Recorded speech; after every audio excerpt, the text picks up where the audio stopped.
Hi everybody, I'm super excited to have a real good friend of mine, Carmine Gallo, here, and we're going to talk about his new book, Talk Like Ted. And so I have a whole bunch of questions, but I want to start with one that people have been asking me a lot lately, which is, how did you find that this was your passion, writing books on communication? Well, I'm glad you brought that up because my first chapter is all about passion. In fact, it seems as though all of my books, passion is always the first chapter, because I think inspiring communications always comes down to passion. You cannot inspire anyone else unless you're truly inspired yourself. Yeah. So you really have to find that deep, meaningful connection to what you do.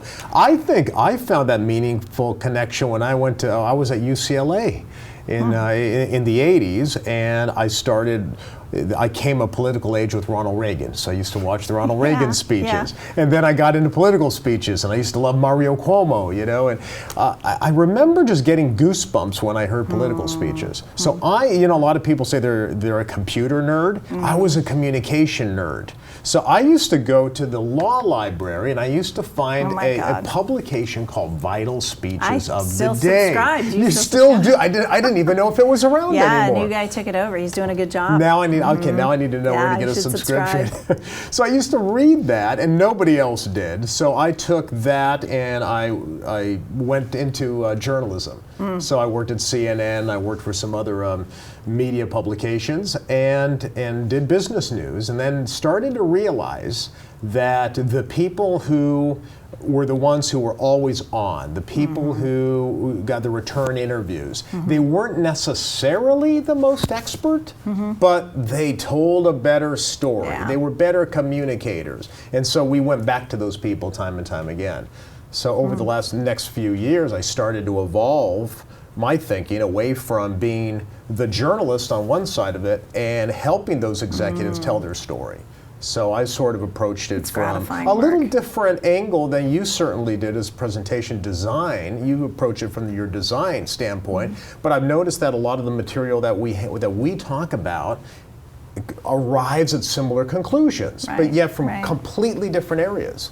So it's really been gratifying, actually, to read your work and to watch your journey too, because I'm certainly learning a lot from you. It's been fun. It's been fun. We definitely came at different angles, but it kind of arrived at the same destination. Which means maybe people ought to pay attention to that. So, I love TED. I'm a TEDster, so I love that somebody of your caliber wrote about it, because there's some pretty cheesy books out there about it. So I was curious what your journey was like. How did you do your research? How did you boil it down to just 9 points? Like, what did that look like? 9 is just a good number. No, I'm just kidding. It's an odd number. It makes a nice flower arrangement. Actually, there's 3 big categories that I found, but I studied about 500 of the best TED Talks, and we can argue how to divide them up into the best. It's somewhat subjective. I studied about 500, 150 hours, but the most insightful part was interviewing experts and interviewing the people who actually gave the TED Talks. So I interviewed Brian Stevenson, who's a civil rights attorney, received the longest standing ovation at TED. And this guy wins Supreme Court cases. So I wanted to know, how do you do it? What is the secret behind your persuasion? And how did you take content and craft it into an 18-minute talk that received the longest standing ovation in TED history? So that's how I approach it. I approach it as a journalist. I like to ask, why? Why is Ken Robinson's TED Talk the most viral, has been seen 20 million times? Dr. Jill Taylor, someone else who I talked to, Brian Stevenson. But I need to talk to these people because I want to see what went into it. So for example, when Dr. Jill Taylor told me that she had practiced her now famous presentation, My Stroke of Insight, 200 times, that teaches me something. Teaches me something that a lot of people don't quite appreciate, do they? So that's how I approach it. Totally as a journalist.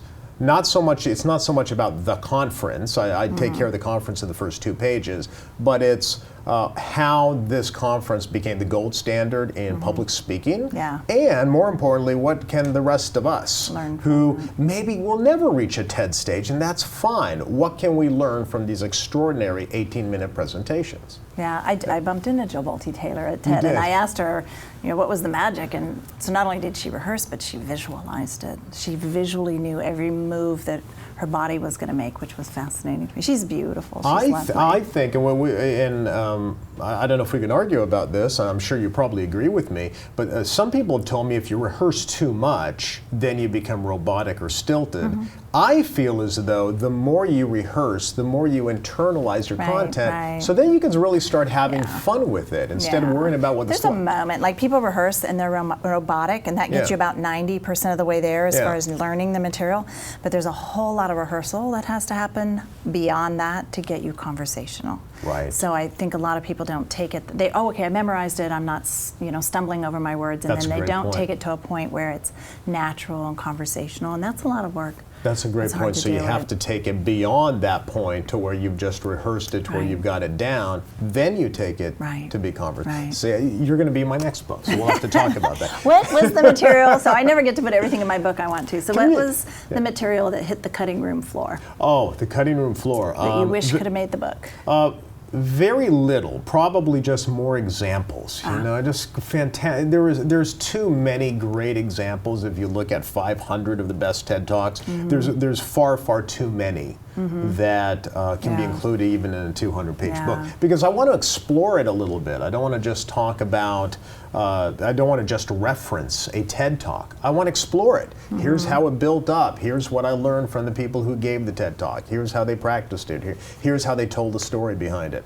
So there are a lot of TED Talks. A lot of people ask me, why didn't you include this one or that one? Well, because I only had 200 and some odd pages. There were some fantastic TED Talks this year in 2014 that were fantastic. Yeah. There was a man It was a named good Chris. year. I wish I could have included this. Chris Hadfield is a astronaut. Yeah, And he was amazing. he was amazing. You probably saw it. He went blind for a while. His talk was 35 amazing. slides, no words. How do you do that? Yeah. Right? So those are the questions I ask myself. How do you do that? How do you present for 18 minutes and tell a story with 35 slides and no words on the slide? Yeah. Yeah. He was good. He was very good. I loved Yeah. his talk. So you travel, you speak, you're an accomplished presenter, you're an anchor, so Yep. communicator, student of communication. Was there something when you were studying the talks and pulling this all together, was there something that changed you? I think part of writing a book is, I know every time I write one, I change somewhat. So is there something, a new tip or trick you even put into your tool belt? Yeah, I think the authenticity, the having fun, the genuine. You can't pretend to be somebody you're not. Yeah. So people, they say to me, I want to present like Tony Robbins did. You're not Tony Robbins. Yeah. You have to stay. I like to call it stay in your lane. I think I heard that from Oprah. Oprah said she was successful because she knew her lane and That's she cool. stayed in it. So you really have to be authentic and certainly passionate about what you do, but don't be afraid of showing some emotion.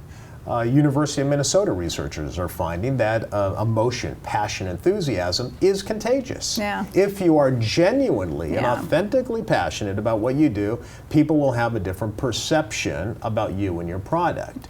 So if you're asking for, did anything change me? I just feel like let myself go a little bit more in my presentations. Yeah. Put a smile on my face. I usually smile a lot. I don't smile that much when I'm giving a presentation because now I'm giving a presentation. Yeah. Instead of let's show a little bit more, let your true people self. in, Yeah. let people see more of yourself. Tell more stories. Storytelling, as you know, is very, very powerful. Very few people tell stories in corporate America. And yet I have a great story of Sheryl Sandberg, who launched Lean In because of a TED Talk. She recently acknowledged that her TED Talk was going to be chock full of data and no stories. And then, of course, she changed it at the last minute, which we don't advise. You got to practice ahead of time. But she changed it at the last minute, added some really personal stories about her challenges as a working mother. That goes viral, leads to a best-selling book, leads to a movement. Yeah. And so I looked at my own presentations. A lot of data, A lot of great information, a few stories, but then when I actually analyze the content of the great TED Talks, 65% of some of the best TED Talks are stories. So I had to start looking at my presentations. They weren't 65% stories. So I had to make my presentations more emotional. So what I love about communication and the art of communication is as long as you're humble, there's something to learn. And you can learn from everybody. Yeah. Well, I'm pleased. I want to hear a little bit about, you built a little training program. I know you have online courses and stuff. Do you want to tell everyone about that? Sure. I have the Carmine Gallo Academy, which is a very simple online e-learning course that people can take if they want to learn how to be a little more persuasive. Most of that is based on my previous book, which is The Presentation Secrets of Steve Jobs. And so I have that course. And certainly I do a lot of speaking. I do a few workshops, but mostly it's public speaking to sales groups, to executives. I like working directly one-on-one with executives. It's gratifying to help people transform in how they communicate, because then you start to get reports back about problems it solved or the trajectory it took the company. And so exactly. It's fascinating to be able to work with executives on new products or initiatives or ideas that you read about in the paper the next day, and that are actually changing the world. And newsworthy. It's fun. Newsworthy. And I'm at a point now where I can confidently say that the executives who go through my training make the products that improve your life every single day. I can look out here in your office and pick out these computers and what's inside those computers, and the role you played, the stuff you've eaten probably in the last few weeks. Most agribusiness companies in California have gone through me. So what I like about doing that is I'm always learning something new every week, and I'm also learning that there's a lot of gray area, that the world is not black and white. So I work with big agriculture. I work with organic agriculture. I work with clean energy. I work with big oil.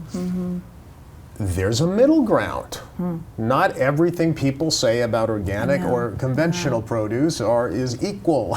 There are some groups out there that have their own agendas. And it's only through working with these executives do I realize everybody has a story. And some of these stories are very compelling, but they are not effective at persuasively telling those stories. And that's what I like to do, sort of finding the gray area. Where's the story that's not told, and how do I help you tell that story more effectively? It's fun. It's gratifying, huh? So I want to thank you. I love spending time with you, and I want to encourage everyone to go get Talk Like TED, because it's a fantastic book and well written, and I was so mad when I saw it come out because I wished I'd written it, but I didn't, and so I wouldn't have been happier for anyone else to have done it but Carmine. So thank you. That's a great endorsement. I appreciate it. Thank you. Thank you.